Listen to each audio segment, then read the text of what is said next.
सलामती हो, hallelujah, hallelujah,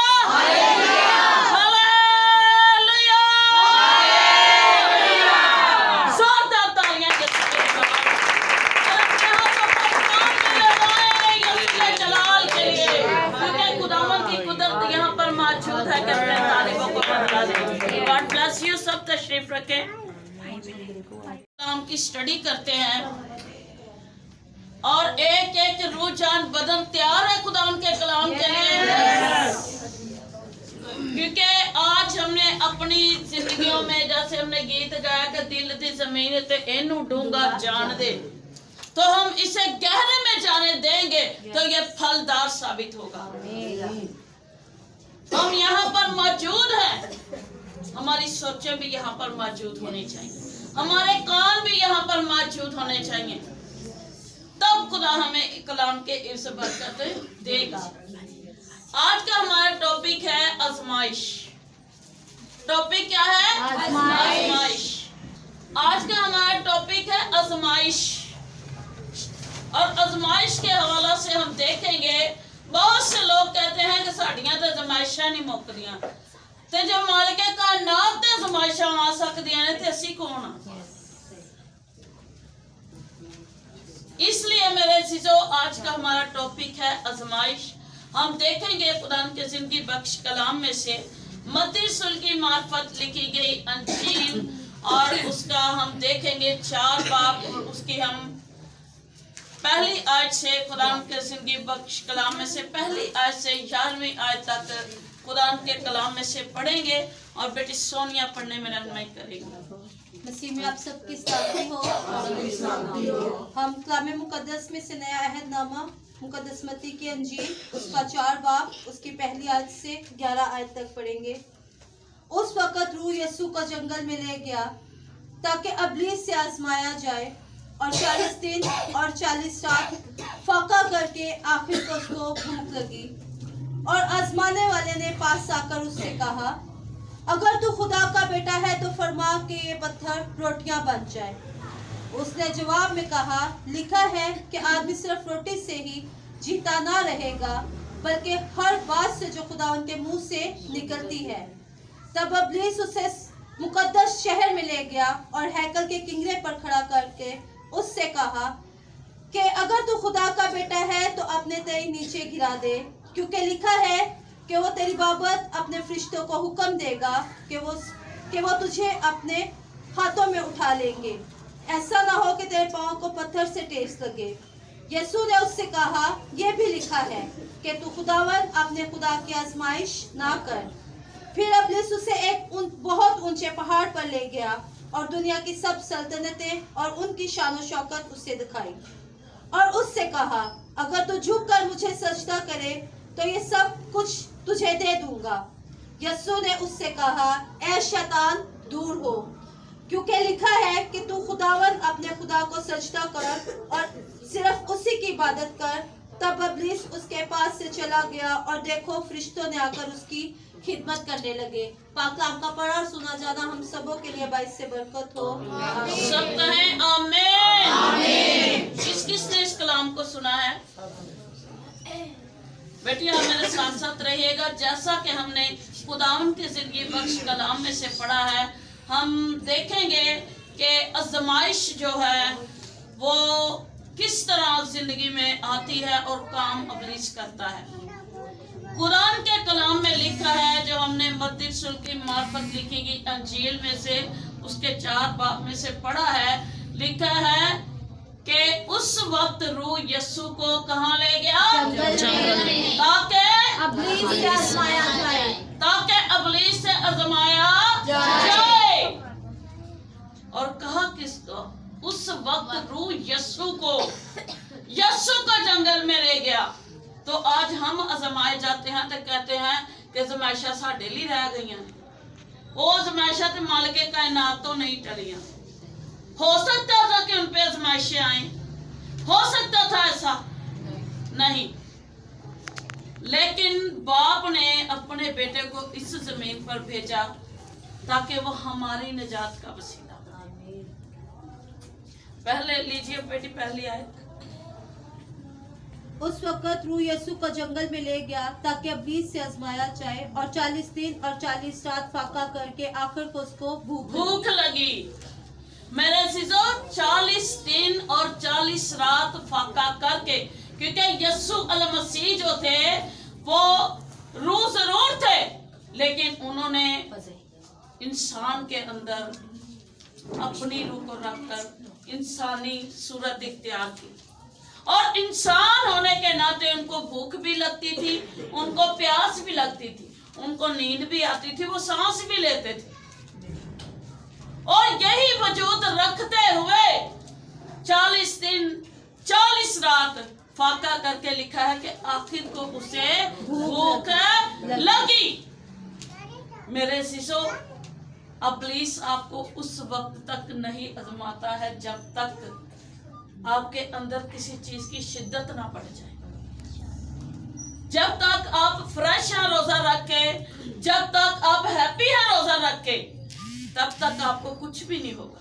जैसे हमने रात का रोजा रखा है, सुबह तक हम फ्रेश हैं, उसके बाद 2 घंटे तक हम फ्रेश हैं, 12 बजे तक फ्रेश है, 2 बजे तक फ्रेश है। तो इसमें अभी हमारे रोजे की शुरुआत नहीं। इत्तेफाक करते हैं इस बात से? यस। अब तक 3 बजे तक हमारे रोजे की आजमाइश शुरू नहीं हुई, क्योंकि हमारे अंदर अभी जो हमने खुराक खाई हुई है उसकी ताकत है। और भूख कब लगती है? जब पेट खाली होता है, जब भूख की शिद्दत बढ़ती है। और जब तक आप फ्रेश हैं तब तक आपकी आजमाइश शुरू नहीं हुई। आपकी आजमाइश तब शुरू होती है जब आपको भूख लगनी शुरू हो जाती है, जब आपको प्यास लगनी शुरू हो जाती है। जैसे कलाम में लिखा है कि 40 दिन 40 रात फाका करके आखिर को उसे भूख लगी। और जब भूख लगती है तो फिर हमें अपनी भूख का एहसास होता है, तो जी चाहता है कुछ खाएं। वही आपकी आजमाइश की घड़ी होती है कि आप खुदावन से किस कदर मोहब्बत रखते हैं। क्या आप उसकी मोहब्बत में इस शिद्दत को बर्दाश्त कर सकते हैं? क्या आप उसकी मोहब्बत में इस भूख को बर्दाश्त कर सकते हैं? क्या आप उसकी मोहब्बत में इस प्यास को बर्दाश्त कर सकते हैं? फिर आपकी मोहब्बत का पता चलता है जो आपकी खुदा के साथ है। तो कुछ लोग अंदर बढ़ के कुछ खा लेने ने, कुछ लोग सौ के वक्त लंघा लेने ने, टाइम दे देने। टाइम की हो गया जी, चल थोड़ी देर और सो लेने, 2-3 घंटे लांगे तो 6 बज जाने। यह कैसा रोजा है? रोजे का मतलब है दुआ में ठहरना और खुदा से पाक रूह मांगना। कहेंगे खुदा ये जो प्यास है इसे अपने पाक की नमी से भर दे, पाक के चश्मा से भर दे, पाक के नालों से भर दे। जैसे हरनी पानी के नालों को तरसती है, ऐसे अब मेरी रूह तेरे लिए तरसती है। तो आपकी प्यास की शिद्दत कम हो जाए। हालेलुया। जब आपको भूख लगे तो कहें कि खुदा मुझे तेरे कलाम की भूख है, मुझे तेरे कलाम की प्यास है, मुझे कलाम की हिकमत दे, कलाम की कुव्वत दे, कलाम के अल्फाज दे, लफ्जों का ज़खीरा दे, हिकमत के मोती दे, पाक से भर खुदा मुझे। तो पाक के भरने से ही आपका पेट जो है भर जाए। किस वजह से? कि आप उस पाक रूह से सैर हो जाएंगे, आप उस पाक रूह से भर जाएंगे। और जब यीशु को भूख लगी, उसे जब महसूस हुआ तो इब्लीस को पता चला। क्या हुआ? इब्लीस को पता चला कि इसको अब भूख की शिद्दत महसूस हो रही है। तो लिखा है कि जब उसे भूख लगी तो आजमाने वाले ने पास आकर क्या कहा? उससे कहा कि अगर तू खुदा का बेटा है, जानता वो सब कुछ है, जानता वो सब कुछ है कि ये खुदा का बेटा है, इसके अंदर वो कुदरत है, ये वो काम करेगा जिसको उसके बाप ने कह के भेजा है। फिर भी लिखा है कि आजमाने वाले ने पास आकर उससे कहा कि अगर तू खुदा का बेटा है तो फरमा ये पत्थर रोटियां बन जाए। लेकिन यीशु अल मसीह के खूबसूरत अल्फाज जो थे वो ये थे कि लिखा है कि इंसान रोटी ही से जीता ना रहेगा, बल्कि हर एक उस बात से जो खुदा के मुंह से निकलती है, जो खुदा के मुंह से निकलती है। इसका मतलब है कि जब हम रोजा रखते हैं, जब हमें भूख की शिद्दत महसूस हो तो कहें खुदा तू मेरे साथ आके रूहानी खाना खा। मैं अपने दिल के दरवाजे पर तेरा मुंतजिर हूँ। खुदा कहता देख मैं तेरे दिल के दर पर खड़ा हुआ खटखटाता हूँ, लेकिन इस शिद्दत में आप कहें कि मेरी रूह तेरी प्यासी है खुदा, मैं अपने दिल के दरवाजे पर खड़ा हुआ तुझे वेलकम करना चाहता हूँ। तो मेरे साथ था, मेरे साथ वो खाना खा जिसकी मुझे जरूरत है। यीशु ने कहा कि इंसान रोटी ही से जीता ना रहेगा, बल्कि उस कलाम से जो उसके मुंह से निकला है। तो क्या हमें ये एहसास होना चाहिए ना इस बात। कुछ लोग सो के वक्त गुजार लेते हैं, कुछ लोग फिल्में देख के वक्त गुजार लेते हैं, ऐसी बात है। कुछ लोग टाइम देख देख के वक्त गुजार लेते हैं कि हुण टाइम हो जाएगा, हुण। ये कौन सी शिद्दत है? यह कौन सी खुदा के साथ मोहब्बत है? खुदावंद ने 40 दिन के बाद भी कहा कि लिखा है कि इंसान रोटी ही से जीता ना रहेगा। और उससे किससे मोहब्बत थी? उससे किससे मोहब्बत थी? उससे निकली बातों, उससे हमसे मोहब्बत थी। उसे किससे मोहब्बत थी? हमसे मोहब्बत थी कि उसने उस शिद्दत में भी कहा कि लिखा है कि इंसान सिर्फ रोटी ही से जीता ना रहेगा। इसलिए मेरे अजीजों, हमें क्या करना है जब रोजा रख, प्यास की शिद्दत में जिंदगी के चश्मे का पानी मांगे, ताकि आपके दिल के प्याले ऊपर से झलके। ऊपर से झलकने का पता है ना, जब पानी ज्यादा भर जाए ऐसे करके पकड़ाएं किसी को, उसके ऊपर गिर जाता तो ऐसे हो जाता है। तो जब ऊपर से झलकेगा तो हम खुदा के रूह से ऐसे होंगे, हमें खुदा टच करेगा, हमें खुदा का पाक टच करेगा, क्योंकि हम क्या है उसके रूह के भूखे और प्यासे हैं। बेटी आगे बढ़। तब इब्लीस उससे मुकद्दस शहर में ले गया और हैकल के किनारे पर खड़ा करके उससे कहा कि अगर तू खुदा का बेटा है तो अपने दाई नीचे गिरा दे। नीचे गिरा दे। जानदा है कि फरिश्ते तो उन्हें अगे पीछे ने, वो तो खुदा ताला दा बेटा है, वो तो सब कुछ कर सकता है, लेकिन उससे कह रहा सब कुछ जानता है। इब्लीस जो है ईमानदारों को भी जानता है और बेईमानों को भी जानता है। यीशु से उससे ने क्या कहा कि अगर तू खुदा का बेटा है तो की कर, अपने दाई नीचे गिरा दे, क्योंकि तेरी बाबत लिखा है कि वो तुझे उसके फरिश्ते अपने हाथों पर उठाएंगे ताकि तेरे पांव को पत्थर से ठेस ना लगे। आगे। ऐसा ना हो कि तेरे पाँव को पत्थर से ठेस लगे। यीशु ने उससे कहा ये भी लिखा है तो कि तू खुदावन अपने खुदा की आजमाइश ना कर। बात फिर आजमाइश की। हर बार यीशु अल नासरी ने उसे यही जवाब दिया कि लिखा है। अब खुदावन अपने खुदा की आजमाइश ना कर। हुण असी की करने आ, असी दुआवां भी करी जाने आ, करवाई भी जाने आ, ते ईमान साडा की है, असी कहने आजमाइश वाली ते रह ही असी गए। ते ए पांदा कौन है ज़हन च? ਜਦੋਂ ਤੁਸੀਂ ਖੁਦਾ ਨਾਲ ਇਹੋ ਜਿਹੇ ਗਿਲੇ ਕਰਦੇ ਹੁੰਦੇ ਜੇ ਤੇ ਖੁਦਾ ਤੁਹਾਡੇ ਲਈ ਕੋਈ ਮੌਜੂਜ਼ੇ ਤਿਆਰ ਕਰਨ ਦੀ ਕੁਦਰਤ 'ਚ ਲੱਗਾ ਹੁੰਦਾ, ਲੇਕਿਨ ਤੁਸੀਂ ਇਬਲਿਸ ਦੀਆਂ ਗੱਲਾਂ 'ਚ ਆ ਕੇ ਆਪਣੇ ਮੂੰਹ 'ਚੋਂ ਉਹ ਗੱਲਾਂ ਕੱਢਦੇ ਰਹਿੰਦੇ ਜੇ ਜਿਹੜੀਆਂ ਤੁਹਾਡੇ ਲਈ ਰਹਿਮਤਾਂ ਨਹੀਂ ਸਹਿਮਤਾਂ ਬਣ ਜਾਂਦੀਆਂ। क्योंकि इंसान अपने मोही की बातों में फंसेगा। वो जानता था कि खुदावन यीशु मसीह जो है वो अगर नीचे ताई गिराएगा भी तो वो गिरेगा नहीं, फिर भी वो उसे कह रहा है कि लिखा है। और यीशु ने उसे हर बार यही जवाब दिया कि लिखा है कि तू खुदावन अपने खुदा की आजमाइश ना। हुण खुदा तेनू कहन दिया है कि भैन ज़बैदा अग वाल हथ ना करी सड़ जाएगा, अग च हथ ना करी सड़ जाएगा। मैंने कहना नहीं, मैं यीशु दे नाम दे विच हथ पावांगी। जदों यीशु ਅਸੀਂ ਕੀ ਕਰਨੇ ਆ, ਅੱਗ 'ਚ ਖੁਦਾ ਨੂੰ ਅਜ਼ਮਾਉਣ ਦੀ ਕੋਸ਼ਿਸ਼ ਕਰਦੇ ਆ, ਤੇ ਫਿਰ ਸੜਦਾ ਤੇ ਫਿਰ ਲੋਕਾਂ ਲਈ ਅਸੀਂ ਹਾਸਾ ਬਣ ਜਾਂਦੇ ਆ। ਲੈ ਇਹਦੇ ਯਿਸੂ ਨੇ ਦਾ ਹੱਥ ਹੀ ਨਹੀਂ ਬਚਾਇਆ। ਯਿਸੂ ਤੇ ਤੁਹਾਨੂੰ ਗਾਈਡ ਕਰ ਰਿਹਾ ਹੈ ਕਿ ਬਚੋ ਬਚੋ ਇਸ ਅੱਗ ਤੋਂ, ਤੇ ਅਸੀਂ ਫਿਰ ਜਾਣ ਕੇ ਹੱਥ ਥੱਲੇ ਕਰਾਂਗੇ ਤੇ ਅਸੀਂ ਸੜਾਂਗੇ। मतलब है कहना कि जदों तक तुहानू पाक रूह दी बरकत ना मिले, किसी बदरू गिरफ्तार वाला अपना हाथ ना उठाओ।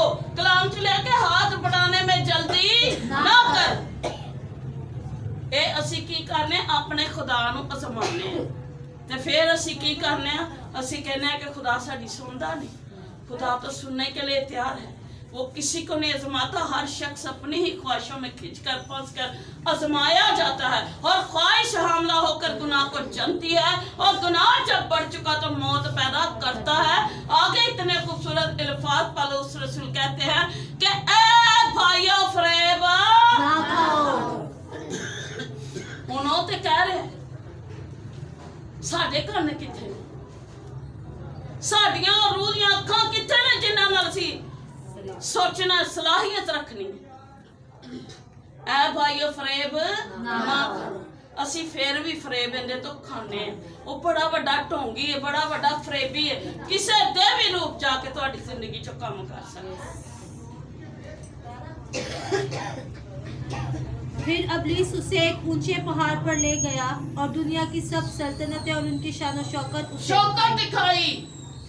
ऊंचे पहाड़ पर ले गया, दुनिया की सब सल्तनतें और शानो शौकत दिखाई। कि खुदा शानो शौकत तो वाकफ नहीं सी, कि यीशु शानो शौकत दा वाकफ नहीं सी, कि जेड़ी बाप दी सल्तनत है, जेड़ी बाप दी जायदाद है, जेड़ी बाप दी दौलत है, ओही किंदी दौलत है, ओही बेटे दी दौलत है।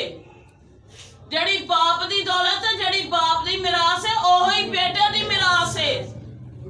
ते जानदा है कि ए खुदा ताला दा बेटा सारी दुनिया दी मखलूकात दे हथ च, उहदे हथ दे विच खुदा ने सूरतां खोदियां ने। अब वो कह रहा है कि दुनिया दी शान शौकत वहा के कि तू मुझे झुक के सजदा कर, कि मैं दुनिया दी सारी दौलत ते सारी शान शौकत तेनू दे दियां। तो कुछ लोग करते हैं, लेकिन यीशु ने क्या कहा?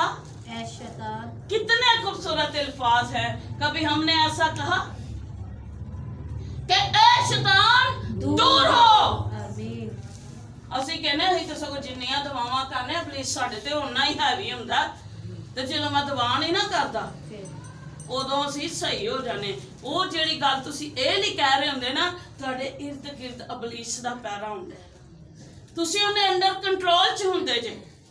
लेकिन जो असी कहांगे ना कि ऐ शैतान दूर हो, तो अबलीस मुंह के बल गिरेगा, उसकी दाढ़ें उसके मुंह में ठूंकेंगी। हालेलुया। हमने अबलीस की दाढ़ों को उसके मुंह में तोड़ना है। हमने फतह से बढ़कर गलबा हासिल करना है। उन माल के कायनात नूं कह रहा कि सारियां चीज़ां मैं तेनू नाम च दे रहांगा। तो यीशु ने इंसानों को कहा कि पहले तुम ढूंढो उसकी बादशाही, तो सारी चीजें तुमको मिलती जाएगी।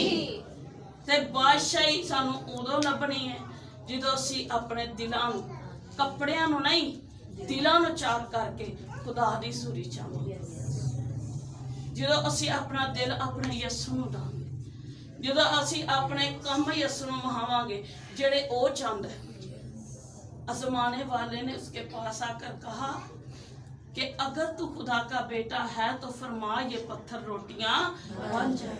ते खुदावन सानू कहना कि तुसी बुरे हो के अपने बच्चों नू अच्छियां चीज़ां देना जानते जे, तुहाडा आसमानी बाप की तुहाडी फिक्र नहीं करेगा। खुदा ने क्या ना हमारे परिंदे हाल वेखो जेड़े ना बोंदे ने, ना कटदे ने, ना खत्तियां च जमा करदे ने, ते फिर भी तुहाडा बाप उन्हां नू खाण लई देंदा है। ते तुहाडी कदर इन्हां तो ज्यादा नहीं, ज्यादा है। हमारी कदर इनसे ज्यादा है, हमारी कदर इनसे ज्यादा है, लेकिन हम अपनी कदर खुद खो देते हैं अपनी बातों से। असी रोजा रख के भी कोई 8-10 बदनामियां कर ही लेने हैं। ਅਸੀਂ ਰੋਜ਼ਾ ਰੱਖ ਕੇ ਵੀ ਕੋਈ ਫਿਲਮ ਦੇ ਕੋਈ 2-4 ਸੀਨ ਵੇਖ ਹੀ ਲੈਂਦੇ ਆ। ਅਸੀਂ ਰੋਜ਼ਾ ਰੱਖ ਕੇ ਵੀ ਉਹ ਕੰਮ ਨਾ ਸੇਵਾ ਕਰ ਲੈਂਦੇ ਆ ਜਿਹੜੇ ਸਾਨੂੰ ਨਹੀਂ ਕਰਨੇ ਚਾਹੀਦੇ।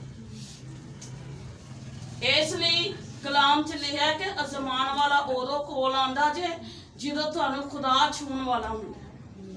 ਜਦੋਂ ਤੁਹਾਨੂੰ खुदा छूने वाला हो, ਜਦੋਂ ਤੁਹਾਨੂੰ खुदा छूने वाला ਖੁਦਾ ਛੂਣ ਵਾਲਾ ਹੁੰਦਾ ਏ ਤੇ ਉਹੋ ਹੀ ਮੌਕਾ ਹੁੰਦਾ ਜੇ ਕਿ ਤੁਸੀਂ ਬਰਕਤ ਲੈਣੀ ਕਿ ਤੁਸੀਂ ਲਾਹਨਤ ਲੈਣੀ। ਤੇ ਜਦੋਂ ਅਸੀਂ ਬਰਕਤ ਲੈਣੀ ਹੈ ਨਾ ਤੇ ਫਿਰ ਅਸੀਂ ਇਬਲੀਸ ਨੂੰ ਡਾਂਟਣਾ, ਫਿਰ ਅਸੀਂ ਖੁਦਾ ਦੇ ਰੂਹ ਨੂੰ ਆਪਣੇ ਰੂਹ ਦੇ ਅੰਦਰ ਮਹਿਸੂਸ ਕਰਨਾ। ਵੇਖੋ ਸਾਨੂੰ ਆਪਣੀ ਲਾਦ ਨਾਲ ਮੁਹੱਬਤ ਹੈ ਨਾ, ਅਸੀਂ ਉਹਨਾਂ ਲਈ ਆਪਣੀ ਜਾਨ ਵੀ ਕੁਰਬਾਨ ਕਰ ਦਿੰਦੇ ਤਾਂ ਪਰ ਲਾਦ ਸਾਡੇ ਨਾਲ ਮੁਹੱਬਤ ਨਹੀਂ ਜੇ ਰੱਖਦਾ। ਇੱਕ ਵਕਤ ਆਉਣ 'ਚ ਪਤਾ ਲੱਗ ਜਾਂਦਾ ਜੇ ਕਿ ਔਲਾਦ ਦਾ ਅਸਲ ਰੂਪ ਕੀ ਹੈ। ਕੋਈ 100 'ਚ ਕੋਈ 10 ਹੋਣਗੇ ਜਿਹੜੇ ਮਾਪਿਆਂ ਦੀ ਬਹੁਤ ਜ਼ਿਆਦਾ ਕਦਰ करते होंगे, लेकिन यीशु मसीह वाहिद वो बेटा था, उसको किससे मोहब्बत थी? अपने बाप से। उसको अपने बाप से मोहब्बत थी, बाप को दुनिया से मोहब्बत थी। बेटे ने बाप की मोहब्बत की खातिर दुनिया में आकर अपनी कीमती जान दी ताकि जो कोई उस पर ईमान लाए हलाक ना हो बल्कि हमेशा की जिंदगी पाए। आज हमारी औलाद को हमसे इतनी मोहब्बत है कि हम उनसे कुछ कहें तो वो करें। ਉਹਦੇ ਇੱਥੋਂ ਗੁਲਾਬ ਚੁੱਕ ਕੇ ਉੱਥੇ ਨਹੀਂ ਰੱਖਦੇ, ਕਹਿ ਰਹੀ ਹੈ ਤੇ ਕੁਰਬਾਨੀ बहुत बड़ी चीज है। आसमाने वाले ने आकर उससे कहा, अगर तू खुदा का बेटा है तो फरमा ये पत्थर रोटियां बन जाएं। तो खुदावन यीशु मसीह ने उस शिद्दत को रखते हुए भी कहा कि लिखा है कि इंसान रोटी ही से जीता ना रहेगा बल्कि हर एक उस बात से जो खुदा के मुंह से निकलती है। जिंदगी की रोटी यीशु है, जिंदगी का पानी यीशु है, हयात का दरख्त यीशु है, हकीकी अंगूर का दरख्त यीशु है, बागबान हमारा वो है और हम उसके वो लोग हैं जो उसके खेत में काम कर रहे हैं। और हमने बड़ी वफादारी के साथ चलना है और जो अपने उस्ताद के साथ वफादार है वो अपने खुदा के साथ भी वफादार है। जो उस्ताद के साथ वफादार नहीं है वो खुदा के साथ भी वफादार नहीं है। देखे बाप ने बेटे को भेजा और बेटे ने बाप के साथ जो वफादारी रखी उसने उस दुनिया में दिखाई। हमने भी इसी दुनिया में दिखाना है कि हम अपने मसीह से कितने वफादार हैं और रोजा रखें और रोजे के अंदर खुदा के उन हुक्मों को भी याद रखें जिनको ना मानने से हम खुदा से दूर होते हैं और जिनको मानने से हम खुदा की कुर्बत को हासिल करते हैं। और याद रखिएगा कि जब आपके अंदर शिद्दत बढ़ती है तो उसी वक्त इब्लीस आता है। तो हमने जानना है कि इब्लीस जो है हमारे इर्द गिर्द है। तो क्या हमने कभी ईमान से कहा कि है शैतान दूर? हाँ, अगर हम ईमान से कहेंगे तो शैतान हमारी जिंदगियों से 100% तक दफा दूर हो जाए यीशु की कुदरत के वसीला से। और अपने अंदर इस कुव्वत को रखना है कि आजमाने वाला आए तो हम उस पर फतह से बढ़कर गलबा पाए। हालेलुया। इस कलाम के वसीला से खुदा ने आपको